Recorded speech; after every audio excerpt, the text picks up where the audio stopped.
Salam alaikum. Malo nga foli baka ta bela jele ma ni wakati na sigoro la. Bashfute ala kana bashfu kana la. Ni nga video sabana no yi Malika ka sunguruba muso yi. En fait, ça me gêne aussi que Malika ait trop prononcer à trop parce que vraiment Malika fanu buka bunya rosi malgré amo tamambe ubeka message ci makle flyna vraiment ubeka kuma ku deni yara negatulla ils savent très bien comme Malika mo godo e ko mo jugute donc atise ka foko deni nga to ta ka wala ko suno ko akuma foko akato yere ta ka wa aka fenga yere ka vraiment anege bolendo ina fonya na chugamna mo gomindu agena kaba fasola débat satan fla donc quartier re kono no abebo no ilafia buye mo ta fe ka tomi quartier re kono donc balmo nga fulu ga ta bela jelema abe ko la alaka anya bela jelembulu alaka faso jeli na fulu alaka no kan islam den bela jeli ana balma ke do devoir rasa damis balmo Malika ka fima mbetana ale yere fulu. Fima, moi je pense que tu me connais parce que il y a une sur vidéo là et depuis 2018 donc ni nana qui est il nana ni mo mi ressources en fait yani ka do ere o kera jene fitini il nana ni jene to de ko e jene fitini on ni mo commencer à apprécier aya ke to ni mo commencer à apprécier donc au kofe bebela jele maklamo ko la wana chugamna ote femba yiga kola parce que no foyano nga vidéo temana na ngwini mo fenfe jera jenati ke kono ay ñogom bla donc déjà il va donner mo mi réseau sans fait et puis il kelente mo tama be fenfe be ressources bela jele ma don ni chugamna be vidéo ke chugamna be kuma chugamna nyara ma den qualité na sugumi donc au dogolente mo la réseau sans fait ne be femme contrôle la réseau sans fait et donc titila amogo sabade be réseau sans fait pour l'instant be ala foko ala bargada ni mogo fly je pense que ni arni kelema kuma me ni kelem kumara donc ay famille ke e bi bela jele nyabala sira wurabu koro minte arnaki ani kagalum bawni fonti ka adam mogola ni te famille fe wodi ramade ay baraka ni ala sen bulodi ma baraka fuito de bo donc ni titila no ye arnaki di Karamadou arnaqué ina fo bi muso munu talen flip ni photo exposé no do faye no shin machine e do ba muso ni do faye kono muso shini faye kono muso munu shini ko anga furu ni kelenu ko photo ta ko exposé comme ça abe ni e mo gonu jatemne à peu près abe se fo mo ma ou bisaba imagine ou beka fo ko wa mo fara nyoko ko wa bisaba ku ba dima déjà tu as 2 millions ou tu as 3 millions. Ok, Flana, Hasria, e ta tiɲɛna Malika ka fima donc n bɛ muso tɔw ta tiɲɛ nɔfɛ ou ala ye ne jɛ a ye hakɛ to connexion bɛ ka déconner ala ye ne jɛ fɛn dɔ la a y'o di muso tɔw ma donc n bɛ a essayer n bɛ bila musow la n ta tiɲɛna n maloyara n yirara diɲɛ na i ka mɔgɔlankolonya i ka ta tiɲɛya o de yira diɲɛ na bi i bɛ k'a fɔ k'i bɛ bɔ ni muso minnu ye k'u b'u yira k'u b'u lebu yira diɲɛ na olu ta ma bɔ kɛnɛma cɛ ma bɔ n'olu ta ye muso ma bɔ n'olu ta ye mais e ta e ka ɲɛmɔgɔdenya i ka fugaridenya i ka ba bonyabalidenya i ka hadamaden bonyabalidenya o de y'a to bi i ka vocali bɔra ka yira diɲɛ bɛɛ i ka mɔgɔlankolonya i ka jɛnɛya i ka jatɔya diɲɛ bɛɛ bɔra a kalama donc n'i y'o ko kɛ n'olu ye wari d'i ma i bɛ lafiya o hasiriya i bɛ hasiriya o b'i la sabanan o ye j'aime ni partage j'aime ni partage donc i ka ye tout de temps tu es capable de tout ninnu bɛɛ la saba in bɛɛ la ce qui me concerne ce que j'aime pas o ye arnaquer de ça je tolère pas non bɛɛ bɛ n dɔn réseau sanfɛ hadamaden arnaquer k'i yɛrɛ kɛ ou i bɛ humanitaire kɛ ka mɔgɔninfinw gosi ne ɲɛ bɛ bɛɛ la réseau sanfɛ n bɛ bɛɛ jateminɛ n bɛ bɛɛ ka vidéo kɛ cogoya dɔn hali ne bɛ hali n'a sɔrɔ k'i bɛ nkalon de tigɛ ka vidéo kɔnɔna na je sais ne bɛ bɛɛ dɔn n bɛ bɛɛ kuma cogo dɔn ne y'o de fɔ n ko ala ye fɛn min nɔgɔya ne ma o ye ka fɛn analyser ka hadamaden yɛrɛ ni ne ye a banna quoi t'a dɔn n bɛna fɔ a ɲɛna cogoya min na n bɛna expliquer a ɲɛna cogoya min ala y'o nɔgɔya ye o don ala y'o di ne ma donc ça va pas passer ici i n'a fɔ petini min tun bɛ arasa nɔfɛ ko waramasa o ye jɔn de a bɔra humanitaire la yan nɔ ne y'o de fɔ n ko fantan ka humanitaire n ko n ma jɛn n'a ye bi n ma jɛn n'a ye sini n'i y'o kuma fɔ a mɛnna yan nɔ e fantan bɛ humanitaire kɛ n'i ye fantan ta kɛmɛ bi hadamadenw sini a hadamadenw tun bɛ sɔrɔ kunun dɛ a hadamadenw tun bɛ kunun maa ladiralen ka dɔgɔn mais bi e fɛnɛya kimini kɔrɔ i bolo ka kɛnɛ sen ka kɛnɛ e de bɛ yala yala la mɔgɔ dala ka taa humanitaire bi petini bɛ a bɛ ka humanitaire kɛ wa a ye wari sɔrɔ ka bitigi dayɛlɛ a tɛ nin y'a ka baara la a bɛ ka humanitaire kɛ bi a t'a fɔ ko fa tɛ musokɔrɔbaw la yɛrɛ ne ɲɛ bɛ bɛɛ la réseau sanfɛla la ni n ta ma s'i ma de a ma s'i ma ni n wulila kɔni ko n bɛ fɛn min kɛlɛ n b'o kɛlɛ fɔ n da fɔ a kun donc mɔgɔ fila ninnu ka kɛlɛ yan nɔ bɛɛ b'o kalama yan nɔ wa ni nɔrɔla fana t'i bila fana donc Fima a bɔra yan nɔ Fima ye vidéo kɛ a bɛɛ lajɛlen ye vidéo in na ni a bɛ k'a fɔ ko parce que n ka commentaire kɔrɔ la n y'a jateminɛ n ka commentaire de kɔrɔ kosɛbɛ n'i ye vidéo bila mɔgɔw bɛna ka na fɔ commentaire la ko a bɛ ka lesbiennaya de kɛlɛ kɛ wallahi n bɛ n kale ala la n bɛ n kale Muhamadu la n bɛ n kale sankolon dugumakolo la bilahi ta ala a tɛ lesbiennaya kɛlɛ la depuis ala y'a da a tɛ lesbiennaya kɛlɛ la parce que ne ye vidéo k'a kan a ɲɛ bɛ ne ka vidéo la a bɛna fɔ sisan k'ale bɛna lesbiennaya kɛlɛ kɛ a tɛ ka lesbiennaya kɛlɛ kɛ n b'a hakili lajigin dɔrɔn ale de ni Jumbo kun tɛ teri ye yan nɔ Malika ka Fima ni Jumbo de kun tɛ teri ye yan nɔ Fima ni Jumbo Jumbo o ye za ye o ye PD i n'o kun bɛ ɲɔgɔn fɛ yan nɔ su fara tile kan a bɛ si ɲɔgɔn fɛ a bɛ tile ɲɔgɔn fɛ ne ko mun de bɛ PDya ni donc lesbiennaya fana ka jugu ni PDya fana ye wa a bɛɛ haramuyalen don ala t'a si de fɛ donc mun de la i ma Jumbo kɛlɛ wagati mun de la i tɛ ka PDya kɛlɛ kɛ maintenant i bɛ k'a fɔ k'i bɛ ka lesbiennaya kɛlɛ kɛ parce que ne kɛlen don ka vidéo ni fɛnw k'i kan i ɲɛ b'a la mɔgɔw bɛ k'a fɔ k'i jo t'a la musow bɛ k'a faamu donc sisan nɔ i b'i yɛrɛ kɛ i b'a fɔ k'e bɛ ka lesbiennaya kɛlɛ kɛ a tɛ ka lesbiennaya kɛlɛ kɛ dɛ n'a y'o yɛlɛma k'o don a ka ko la fa tɛ ne la ne bɛ taa baga ma n k'a bɛ ka lesbiennaya kɛlɛ kɛ non jamais au contraire a k'olu photo bila hali n'a y'olu bila sankolo la moi je le soutiens n b'o kɛlɛ de ma fɛ mais k'a fɔ an ɲɛna a t'o kɛlɛ la cɛ kɛlɛ min tun b'o kɛlɛ la yan nɔ o ye Suko de Suko y'a si kɛ lesbiennaya kɛlɛ la yan nɔ i ma fara Suko kan Suko dɛmɛ bi de i bɛna fɔ k'e bɛna lesbiennaya kɛlɛ parce que i dɛsɛtɔla don parce que i t'a dɔn i b'a kɛ cogoya min na parce que ne bɛna i ye den qualité nasugu min ye n bɛ nin bɔ k'i yira maliyɛnw na u bɛna dɔn i ye mɔgɔ min ye o tɛmɛnen kɔ a ye kuma dɔ fana fɔ ko muso dɔ bɛ yen k'a to a ka video kɔnɔna na ko muso dɔ bɛ yen ko o filɛ k'a cɛ photo ta sisan ko k'a ci ale ma n balimaw n'o de fɔ walayi nkalon tɛ dɛ a ye mɔgɔ a ye video mani wɛrɛ ɲininka non réseau in sanfɛla la non walahi nkalon n'a donna ni fɛn cɛ ala kana foyi ɲɛ diɲɛlatigɛ kɔnɔ depuis ala ye n danba nata mɔgɔ la n tɛ waritigi dɔn n tɛ foyi dɔn nka jɛnɛ c'est pas la peine quoi bamananw ko dunun t'a yɛrɛ fɔ quoi maa wɛrɛ de b'a fɔ a y'a kɛ ala ni kira kama video mani tɔw bɛ n dɔn walayi Fima Galon, ça va pas marcher. C'est nous refons, on ne peut pas vidéo qui est non. Il suffit pas seulement qu'il blâme à Sira Kandron. Sinon, il y a Galon, ça va pas marcher ici, voilà.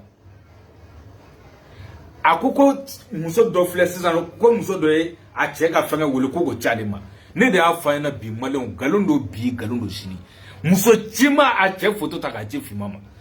na yo kuma fo aw na fo ko way ko c'est vrai ka be ka foyer de sauver a te ka foyer sauver de billahi soma taala ben kale ala la te ka foyer sauver déjà ko de be ka cha bolo donc avec ka essayer ka be nu kuma nu fo ni mo ya fo ka be ka foyer sauver a te ka foyer sauver de Malon, ne be min fo yana ne o kuma fo yana be siga ka tukuna ma ti se ka ma dilangoyi e ti se ka ma bali jinala I wolo de ye u de min wolo I joli I ti se na ko ka be jinaya ke e ti se ka bali a fa ti se ka bala ba ti se ka bali manfi I yere de bi I yere dlan I yere de bi I yere dlan ki yere nya Ka fayana chaque chose à son temps dans la vie. Conscience kaya haramadena. Ne mi yere sigilen filɛ ni akɔrɔ. Ne devait ara sagamis. Ni ko caman kɛ jɛna ka ko caman kɛ kanto denmisɛnniya la. Ko foyi kun tɛ ko ne kun tɛ ba ma kanto denmisɛnniya la. N ye milieu kɔnɔna kɛ mɔgɔ caman bɛ yen u bɛ kan layɛ u bɛ n dɔn. U bɛ n dɔn ɲarila ye. N ye milieu kɔnɔna kɛ. J'ai beaucoup de amis qui me regardent. Nye jen fɛn na sugu bɛɛ kɛ don min na ne bɛ bɔ kana aventurer la mɔgɔ y'u kale an ka carré kɔnɔ billahi soma ta'ala ko fo ka jɛn wuli ko ne tɛ kɛ fɛn ye wa ko n bɛna wari de tiɲɛ fana ko n bɛna cɛkɔrɔba ka wari de tiɲɛ ko n bɛna tunga na ko sinon ko ne ni fɛn kɔni tɛ n ko karisa n ko pour que k'i ka kuma yɛrɛ démenti fɔlɔ n ko ne bɛna biye comment on appelle ne bina le bien mina nga wari ngona yere ka wari jedu ngo mogoma adine ma ngo nyere halala duru nyere ya nyini mogoma wari diano karsa nanina ngo mogoma ukene nyere ka wari dudu nya nyini wa mina aventure la bi atigi na yenye na be ka kuma fa be malo wa mbado ayere abe video le na ya soro ayere ba don be ka kuma fe minka donc a foyena ne balmaw jena tige ko be dan de be jen ko be la demisenia te mɔgɔ cɛn cɛkɔrɔba ka kuma do ni be demisenia la I bi se ka bandiya kɛ I be fɛn wɛrɛw kɛ a te mɔgɔ cɛn jen fɛn bɛ n'a wagati do mais n be duwawu kɛ maa minnu b'a kɔnɔ sinon hali bi n teri dɔw bɛ olu b'a kɔnɔna na olu ko k'u t'a dabila mais n be duwawu k'u ye n y'u ladi ka fɛn nasugu bɛɛ k'u ye n y'a f'u ɲɛna yɛrɛ n b'u ka bi yɛrɛ tigɛ u kana mais ni ala ni kira sɔnna ma n bɛ fɛn min ɲini ala fɛ ala ka hakili ɲuman di an n'u bɛɛ lajɛlen ma hadamaden n'i sera niveau dɔw ma I k'a dɔn k'a fɔ I kan ka muso de furu kan ka denw de sɔrɔ e yɛrɛ e ma lafiya min sɔrɔ diɲɛ kɔnɔ I denw ni muso olu kan k'olu sɔrɔ k'a fɔ denmisɛnniya tɛ mɔgɔ cɛn bi I bɛ mɔgɔ dɔ ye bi ko sunguruba don sini a bɛ se ka yɛlɛma n y'o kuma fɔ yan nɔ n ko musow furula sungurubaw furula wallahi billahi ne kelen tɛ aw minnu bɛ ka ne lajɛ a ka ca la a b'a kalama sunguruba caman bɛ yen u furula waritigiw ma wa a caman n'i y'a jateminɛ u ka furu u bɛ lafiya dan wallahi I b'a fɔ ko den ala ye nin da kama sungurubaya kɛ min tun bɛ falajɛ n y'o ka k'a f'a ɲɛna wa a dɔ tun bɛ ɲarila in fana cɛ bɛɛ tun bɛ girin a nɔfɛ bɛɛ tun b'a fɔ a ma ko sunguruba don e yɔrɔnin kelen kana ta ka taa n'a ye fo kɔfɛ fo Aziz jamana sanfɛla la a furula ka taga ye mais imagine ni ko n'a sɔrɔ ko o photo talen don k'o yira diɲɛna ko o sabute k'o kɛ cogoya nasugu dɔ la est-ce que cɛ mina a ta wa balimaw a y'a kɛ to connexion bɛ ka perturber a yɛrɛ ka kuma don balimaw ko dɔ ka kɔrɔlen dɔ ka kura ye aw bolo ko muso ko ni ko maga kɛra min na k'i t'a ta bilen diɲɛ kɔnɔ e bolo ko muso bɛ furu wa ne yɛrɛ ko jɔn de bɛ ka maga muso ninnu na dɛ anw cɛw de tɛ wa a ye sabali koyi a ye sabali maliyɛn cɛw a ye sabali jɔn de bɛ ka mago la aw de tɛ cɛw n'a fɔra ko maga kɛra muso min na k'o tɛ furu bilen ko dɔ ka kɔrɔlen a yɛrɛ ka kuma don aw yɛrɛ ka bamanankan don ko dɔ ka kɔrɔlen dɔ ka kura ye diɲɛnatigɛ bɛ ten mais n'a fɔra k'e tɛmɛna sira min fɛ k'o bɛ lanɔgɔ voilà pourquoi cɛ minnu bɛ muso photo ta par exemple quand je vois beaucoup de hommes viennent se plaindre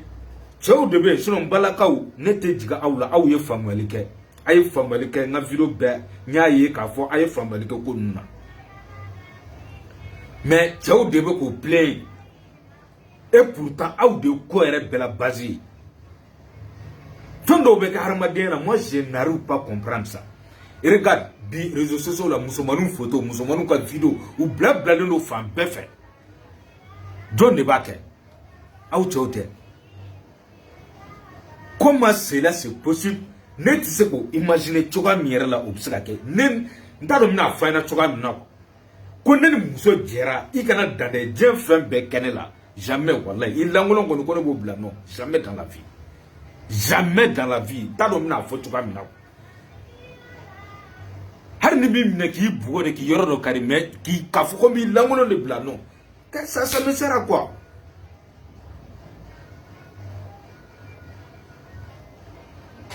a minɛ k'a bugɔ o ye fɛn dɔ ye mais k'a fɔ ko i b'a lankolon bila e y'a ka diɲɛnatigɛ de tiɲɛ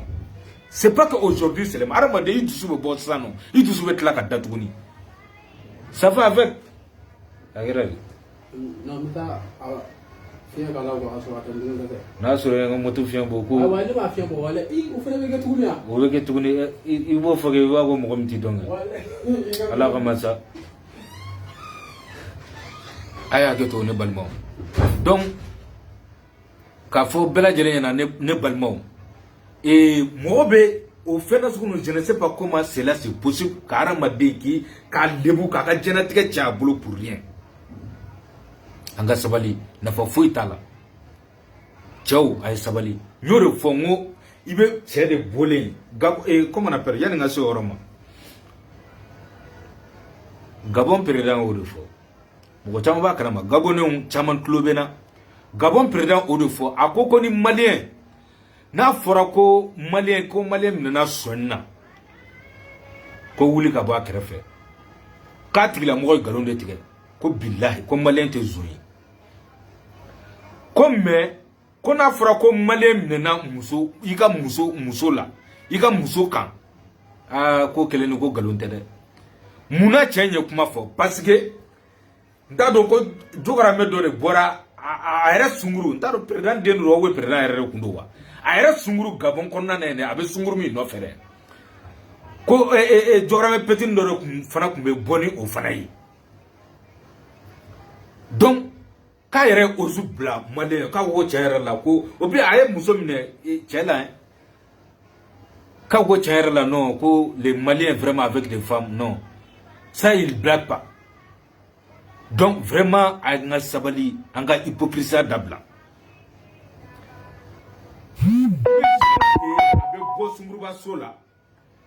a bɛ bɔ sunguruba so la ka na sigi gɛrɛn na san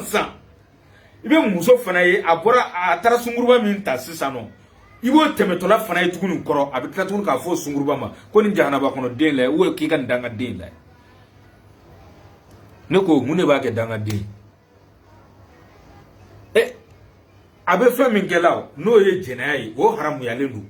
don e min yɛrɛ e fana wulila sisan ka taa jɛnɛya kɛ e fana ka haramu ko de kɛ maintenant ani jumɛn a bɛɛ de ye mɔgɔ nasugu kelen o mais an ka hypocrisie dabila n y'o fɔ n ko n ye dɔ fana ye autogare fana na ye ale tun bɛ dennin dɔ bɛ yen a baarakɛla de tun don donc a bɛ denni classe ko nɔgɔlen don o cɛ ka jugu o bɛ tan nɔ a bɔra tan na donna tan nɔ ja a ye den de ɲini a ma denni sɔrɔ ko bɛ tan nɔ ko bɛ jɛnɛya mɔgɔ bɛ da den a bɛ hakili to toujours la connexion a ye denni tɔgɔ tiɲɛ nasuguya bɛɛ lajɛlen na ko denni ye jɛnɛyakɛla de ja ale ye denni ɲini k'a bɛ jɛ denni fɛ denni banna a y'a essayer a bɛ ka denni tɔgɔ cɛ fan bɛɛ fɛ dɔ de nana fɔ denni na ko karisa ko karisa bɛ kɛ e sabute tout le temps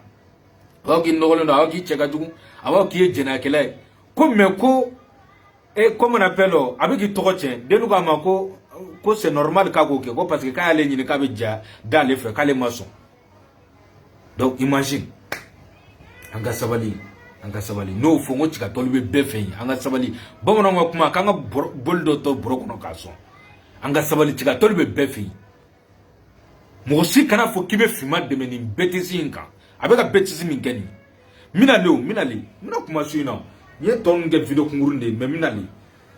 finma n ka direct dabilila n y'o de fɔ n ko n wulila mɔgɔ 2 minnu nɔfɛ yan nɔ t'u ɲininka ne tɛ nɔrɔ la n ko min bila dɛ n balimaw a ye commentaire dɔ comment on appelle commentaire dɔ kɛ n bɛna commentaire yira la a yɛrɛ bɛna a ye fɛn min bɛ yen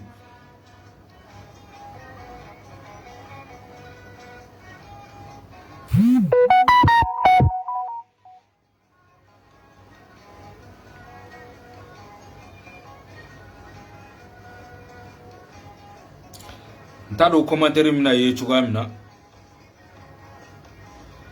c'est un peu flou mais commentaire in filɛ nin ye yan nɔ c'est un peu flou quoi a ye hakɛ to commentaire in filɛ nin ye yan nɔ a ye petini dɔ de photo bila a ye petini photo de bila a y'a lajɛ kosɛbɛ je ne sais pas si vous pouvez lire a ye commentaire bila petini dɔ de photo bila la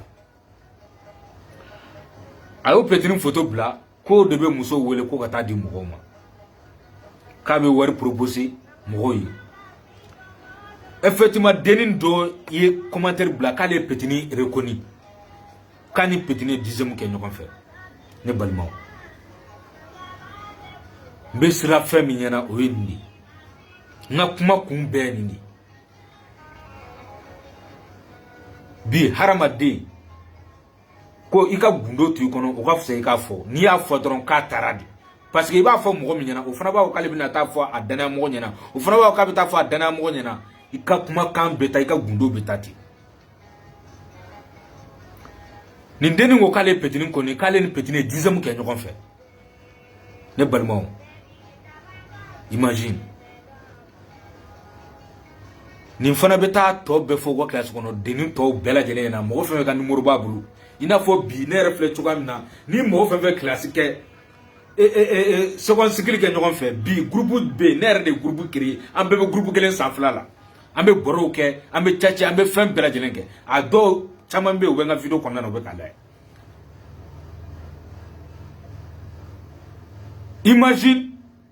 ne photo ka bila nin kuma nasugu ka fɔ ne ma imagine o kuma kana fɔ groupe kɔnɔna na ou a ka fɔ tɔw ɲɛna mɔgɔ bɛ ne layɛ ni mun filɛli de an fɛ yen fɛn dɔw bɛ yen il faut jamais tolérer ça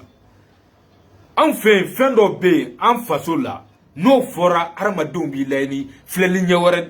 dɔ de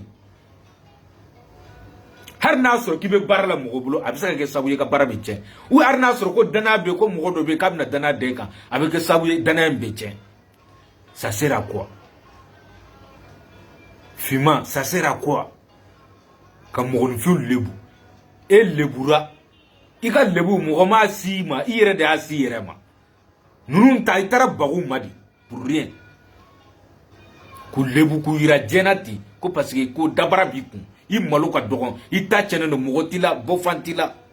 t'i t'an fu mais a mana bila ko min d'a ma finman a tɛ dogo i la walayi a tɛ dogo i la malika ka finman Dikel Ba n'an bɔra yen fɛngɛ in na comment on appelle o commentaire in kɔfɛ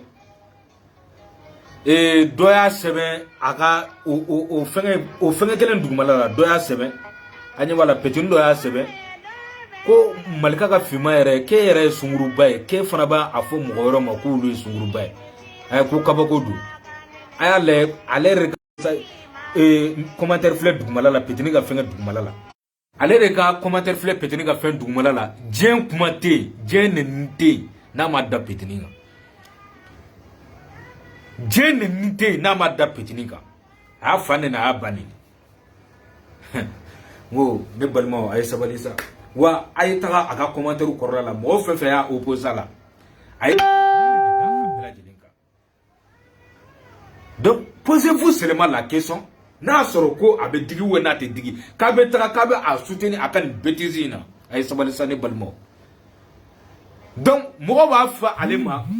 ere sungurba e ba fo mo goro ma kulu sungurba ko muna abulu banine abulu fanene ou aba foko abeta danu lu bay ou lu fa. Ah donc ça fait mal Malika ka fima.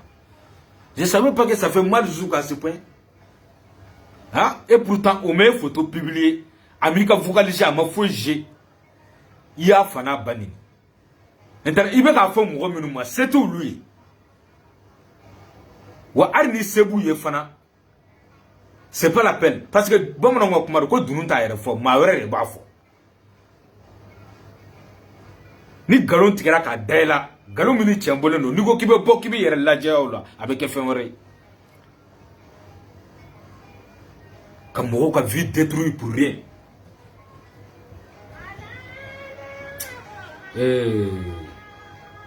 c'est pas la peine mo yele ko do ko wallahi tu sais elle me fait trop rire.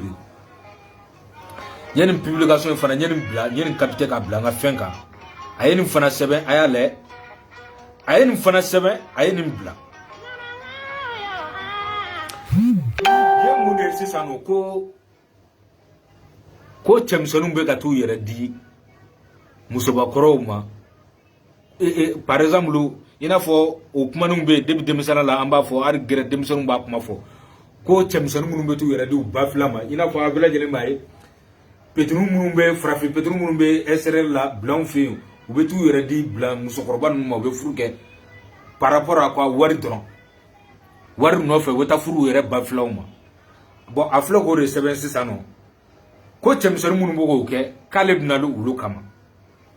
bon regarde c'est ache mo ay sabalisa Mouma tanyo na ye quoi hein nurumbe dani musokoroba wi edun ete dani blanc tokoroba wi français mo mi tanyo na di quoi eche nurumbe dani uka vidulu umana dana ye abunu de ne ala che ulu kele ne be dakaburu kono inu te dakaburu kono ateta aka tsati nyogon la foi la jenatikala itu balu di balu Ubi dani musokoroba ay musokoroba re choisi kabita danay ha eka munde bala eka mumbala ni bise kola itata tike ci makoro nyega kabe ka dani a baflan c'est incroyable quoi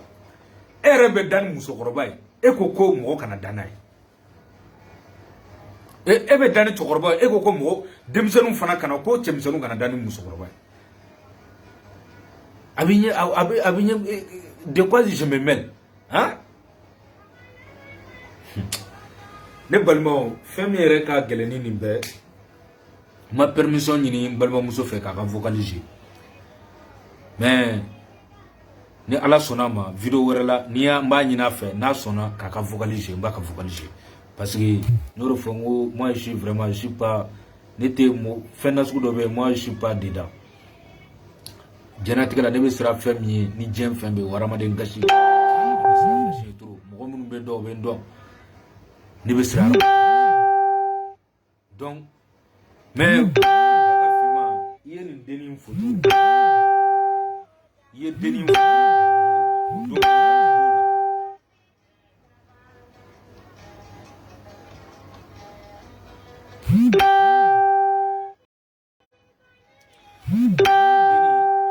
peut-être a chama hakli be songa ayi ni deni photo publié deni effectivement hakili bala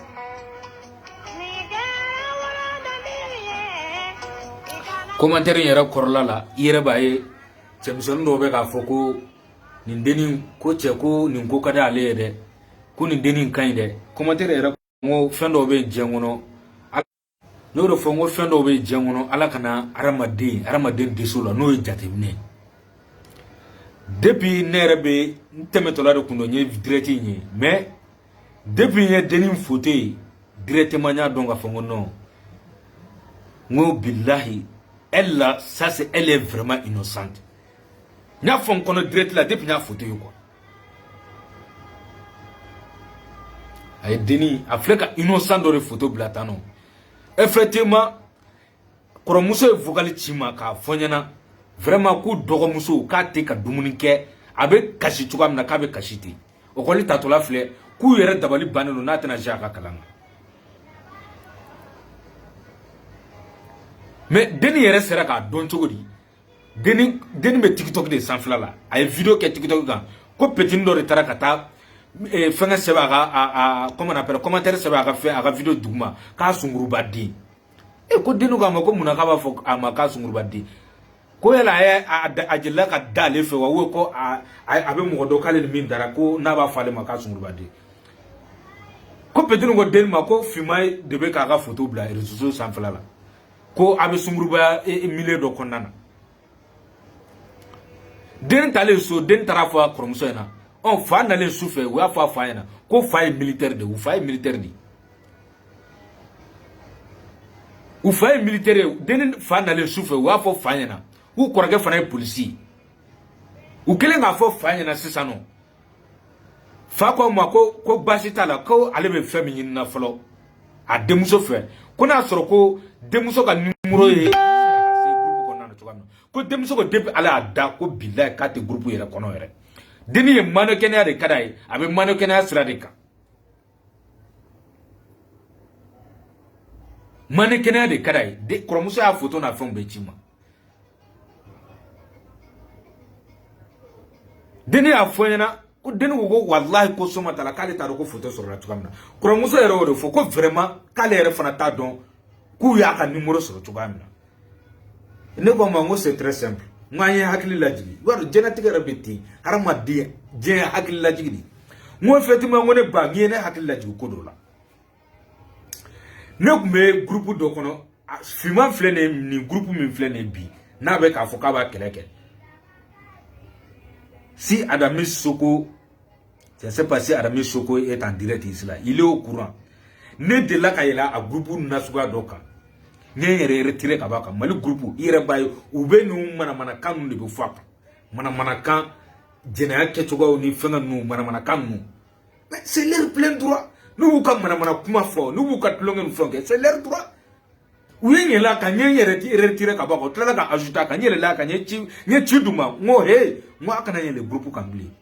na baka mana kan fo ay continue ka mana kan fo akana nyele aga groupe kambli Ouliye malien ou mbo retire ka groupe et pourtant ce qui m'étonne ta do nga numéro bo jero ka ile groupe insaf o dabali bande yemne o temena ko o chitala pour le maire ma ko yere jatere mais dans Afrique fana ta o fana be flo mbo groupe inka fo bi ne ma bo groupe inka Afrique beta o bébé te Sénégal ou Burkina ou abe Benin Noir ou bere bala Congo yano ou be nyere no groupe ka nyere retire ka baka utlela ka nyela ka nyere retire ka ba fo sensa nye chiduma ka chiduma fo ka senge ni mbura ka tugo comme ulu tanga mo so malien nye chiduma uluma mais nous nye chiduma ka dese wela la ka ni mbura ka tugo belele nere nana sika mirko so ngo chere la ngo pourquoi ngo be kan kuinge tangale nyefe nana jatemne numéro damanda won be koyna mo be ulube kuma balmon ñoro fo ngo be ala fo wala bargada ni balmon wallahi ni be ala fo wala bargada jem fembe wakati de jem ko be wallahi demisenate haramadin jem ne fen jama gere wallahi billah ni ko nu ka mo ka profuta ka comment on appelle ka ka bla ka arnaque nu fɛnw kɛ na ou ka kuma ni cɛw ye k'i yɛrɛ kɛ b'a fɔ ko muso ne ye nin kɛ ka sɛgɛn na réseau sanfɛla la billahi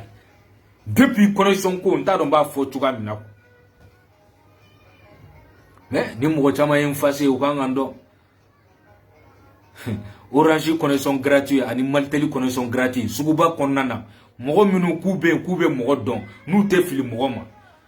cɛ min ye san min na Maltel connexion gratuit kun bɛ a kun bɛ ka kɛ mɔgɔw kun suguba kɔnɔna na wari la 2000 ne de sigilen filɛ nin yama Orange connexion gratuit ka sigi mɔgɔ kun ne de sigilen filɛ nin yama donc nin ko miri ngo tiɲɛ la ngo c'est bon ngo ne ko in fam ngo nunu bɛ sɔrɔ arnaqueur di maintenant nana jateminɛ u bɛ kuma u bɛ vidéo kuntanw bila u bɛ manamanakan fɔ maintenant u bɛ tila tuguni ibe ni nana numéro damadamani jateminɛ kɔnɔ a bɛ taa fɔ numéro damadamani na ulu bɛ comment on appelle i b'a ye u bɛ message dɔrɔn de ci olu tɛ vocal ci maintenant muso photo b'o o numéro ninnu kan kelen ka muso photo bla wa wagati we muso photo bla i ta so do ka compte yɛrɛ bɛɛ o do ka compte b'u bolo be photo ta in dɔrɔn k'o ta in o be numéro in kan wo bla kɛlɛ kan kuma fɔ ɲɛna bi mirila nin na mo imagine ne balimaw ne ka bɔ par exemple ne bɛ groupe in kɔnɔ ne ka bɔ ni o muso photo minnu filɛ ninnu ka profil kan ani u bɛ photo minnu bila ani u bɛ sɛbɛnni kunta minnu bila u bɛ manamanakanw fɔ sɛbɛnni ninnu na k'u yɛrɛ kɛ b'a fɔ ko muso maintenant ne ka bɔ ni o muso ninnu photo ye ka na a exposer réseau sanfɛla la n ko sungurubaw de don n ko jatɔw de don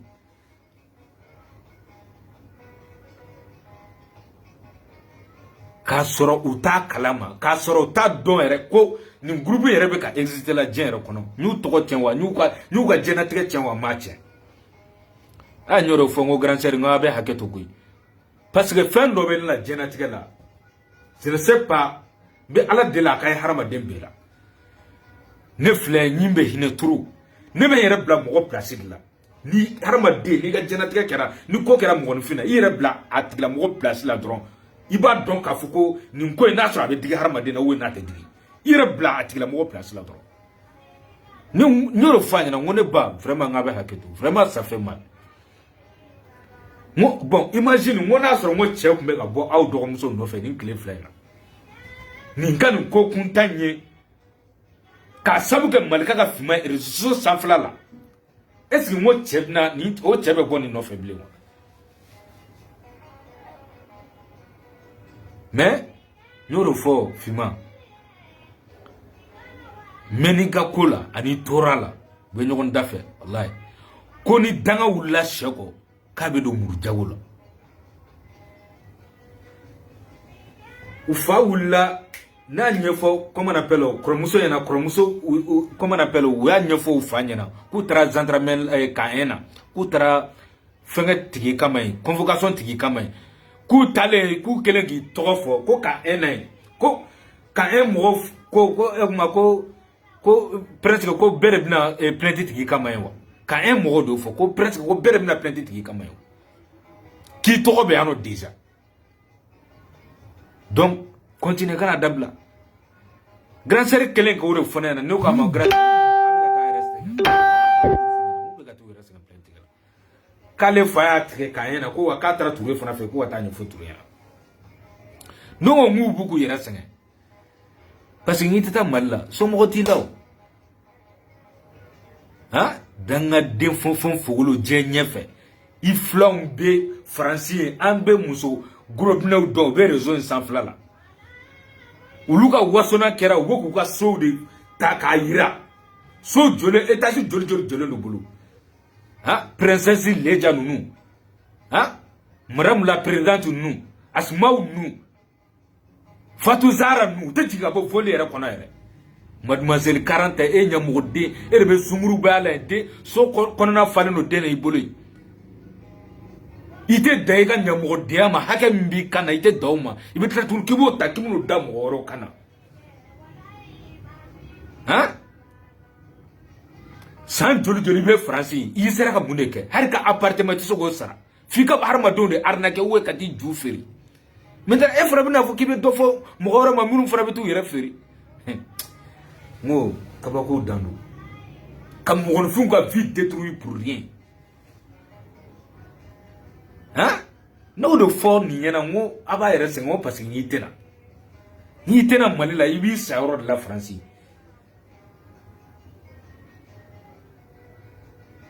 awre foka fako ko aba nyenyini chuga na chuga bela jena kibise ka minen chuga mina ka ba nyenyini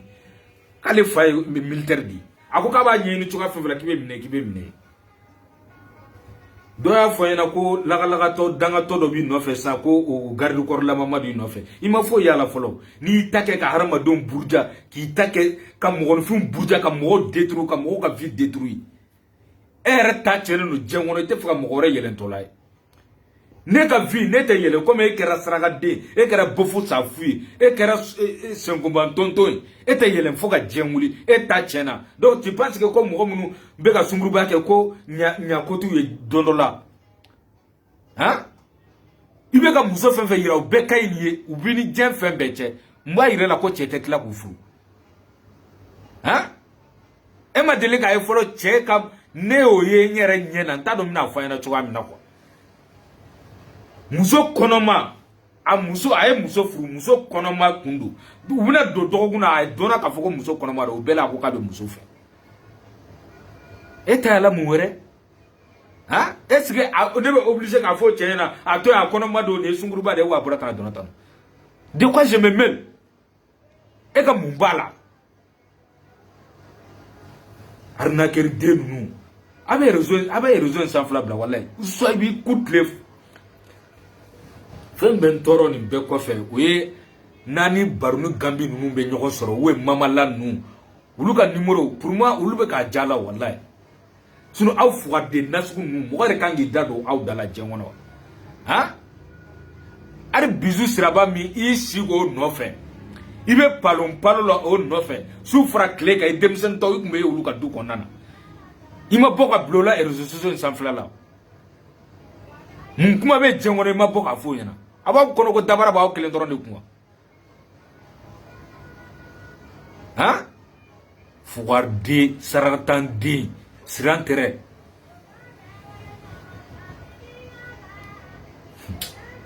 c'est pas la peine qu'on est balmo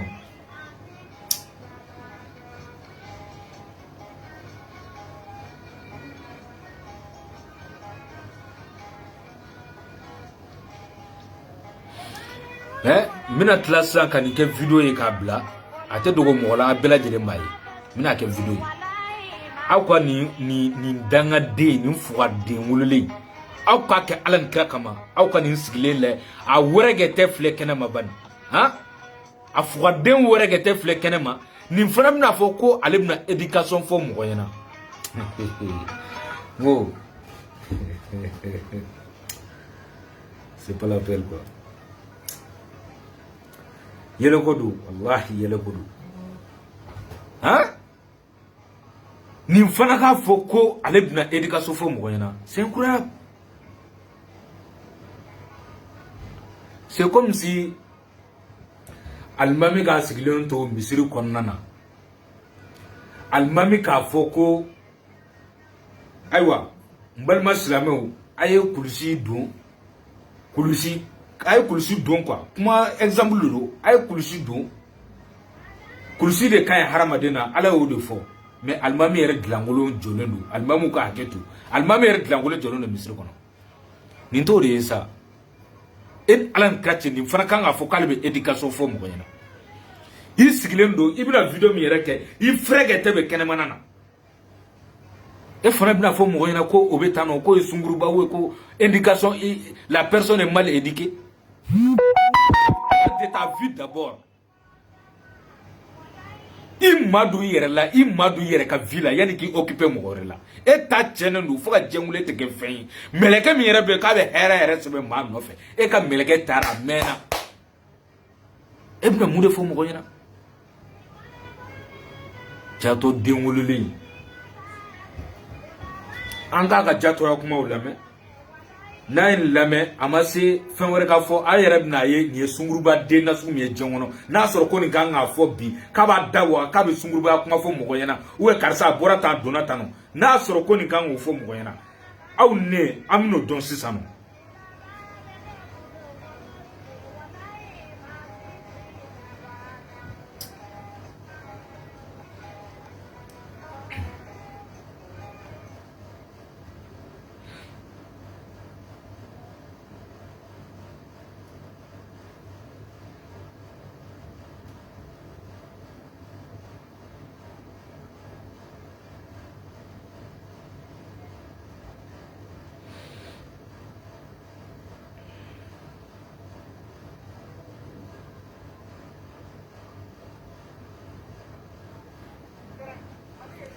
Aya lame beni kurane ke ne mando to mina o tu jabe ne muso ko ke ne bo muso ko ne tanga deni muso dompi ne timan don to mina aga to mi ngono e tu je ne tima arande buri nyoma gasnor la tani nana ne tam mobili la an tigna me kafe la tani tora kafe la ne la ni tima hotel la nya don to mina do tu je ne ko si boli ato ne kuna la maga bila ko hotel para kana ko kama ma wari nanga ko hotel la kama wari dama selma ka kuna la maga no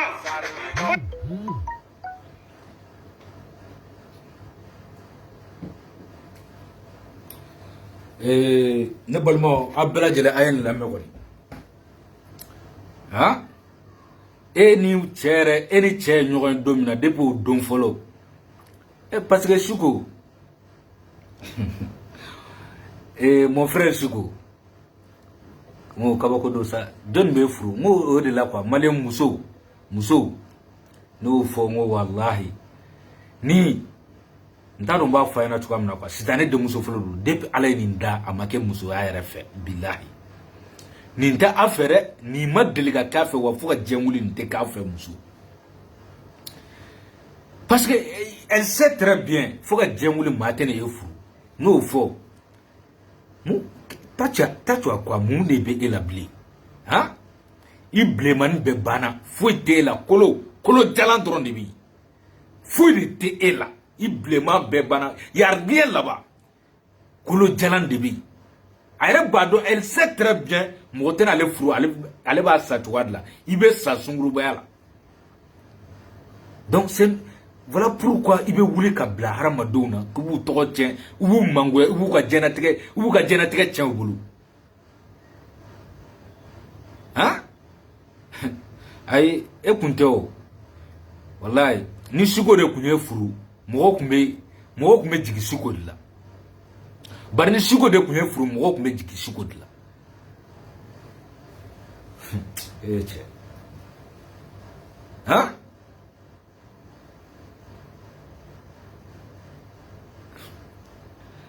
bi ebe si tugamna adugolente mo la bebe ba kalamai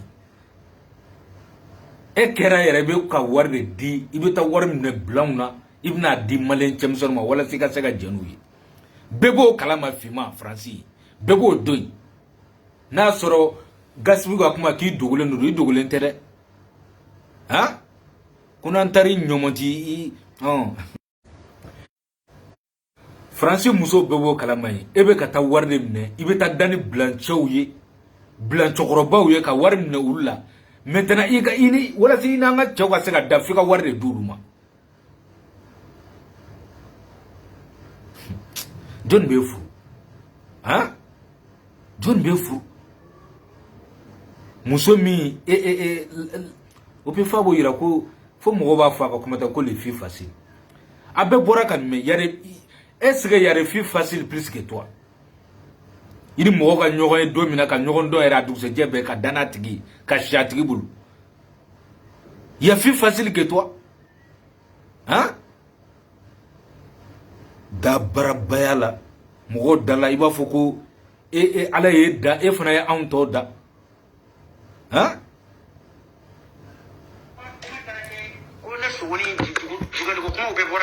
ay vogali la est-ce que tu dis nyama rebeku ayani lamen bon aka asraka dele ngo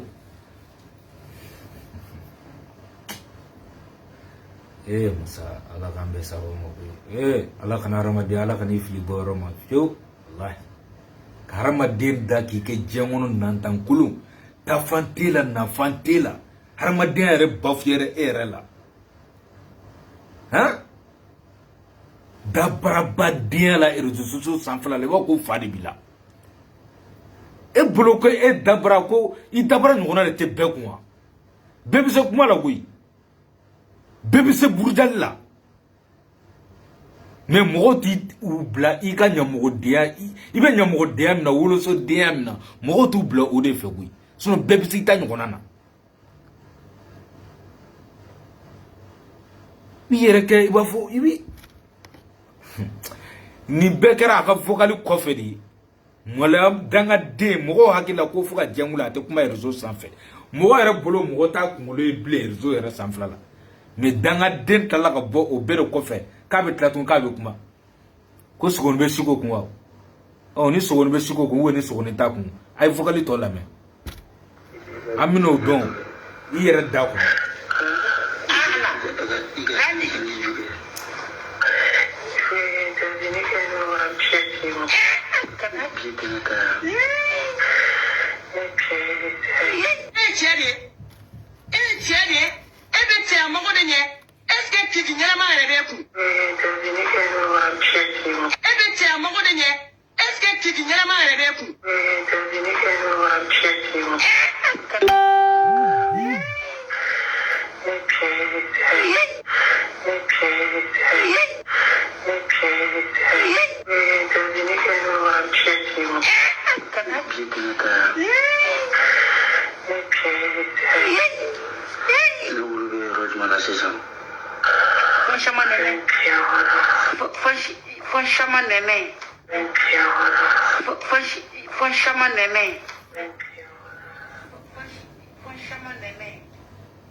Koko wulu ɲanama tɛ mɔgɔ min kun ne balimaw e bɛ ka kasi ko e kasira o tigi nɔfɛ o ye to yi aw ka kanu farala e bɛ ka kasi o tigi nɔfɛ ha bon balimaw n tɛ taa yɔrɔ jan quoi a bɛ hakɛ to nin vocal yɛrɛ mɛn na parce que moi je suis pas habitué ce genre de choses non wallahi n tɛ se yɛrɛ quoi même si n y'o de fɔ ale ta wagati an bɛɛ jigira suko la an bɛɛ jigira la malgré I ka yogoroya ni I ka dabarabaya denya I ka molobali dɔgɔya malgré tout ça la bɛɛ jiginna suko la suko tu devais pas faire ça tu devais pas faire ça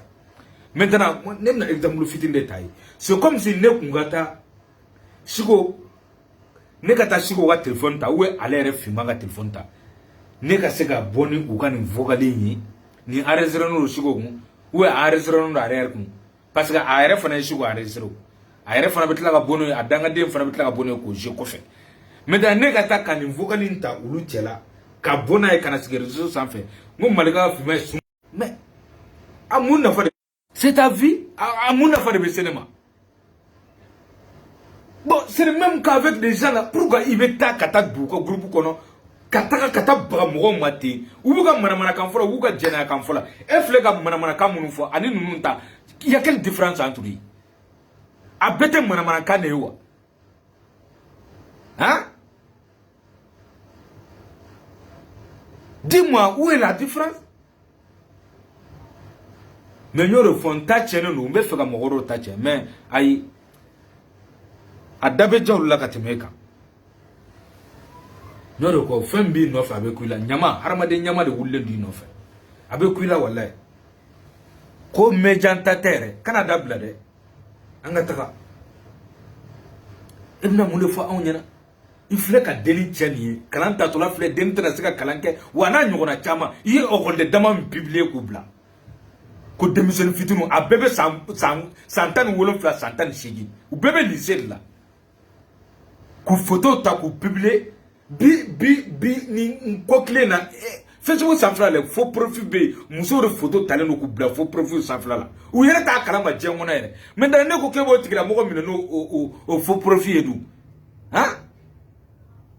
faux profil ka chani bana shi wa ami yere be ne bulo yere réseau sanfla mi se ka ara to fa ina bi ta recharge ke hein ne ka faux profil do be Fatima Pireti bima blaine do fana be nye o faux profil nya glani ivar muso den dori nya glane deni surman doro ne faux profil dana amena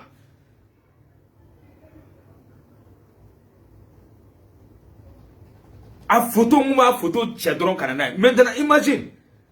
ikata o photo ta kebo exposé wo ka fendo kenoi im bara deni innocent mawo ima bagamadi oui, que je connais, tu vois, faut que il be bien fait, alors que tu connais rien dans la vie. D'abra bala mgo dala, a te fouille de kalama djenati koula. Balma ni do kundu, mina vidéo don bla, ni rete audio yere fenga dafala yere, mina bla, abna don yere la mere, ou bien ni téléphone de konana. Mina abla ka ke vidéo kungurna abna yi, be min fodron sabali faram gola. Faram mogola yi wardon tonya billahi wu tonya yere ni nun koromuso be ka kuma fona na iba foko billahi nga do telephone wono ka se malla sansa ka ta sika koro ka rasire ko ibara denima ka vide détruit pour rien har ni deni photo yi war ko nte sungurbay ani kolokolo o dente mulu photo publier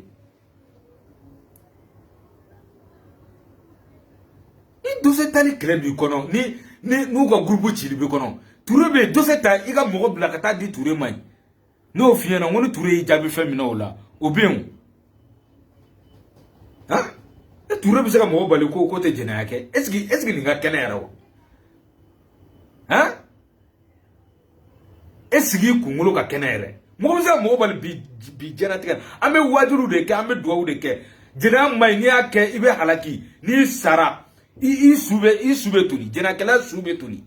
mo ma jena ke ni sara sube tuli jena kala sube tuli ni ake kle sambi shege bragiti o jolli amul le foka se arama don siranya amay bi amay shini amay mo ma warni na ni ba ka bi garsige sire amay arama dima o te bo fe ebna fo kibe mo ni fun ta kibe no exposer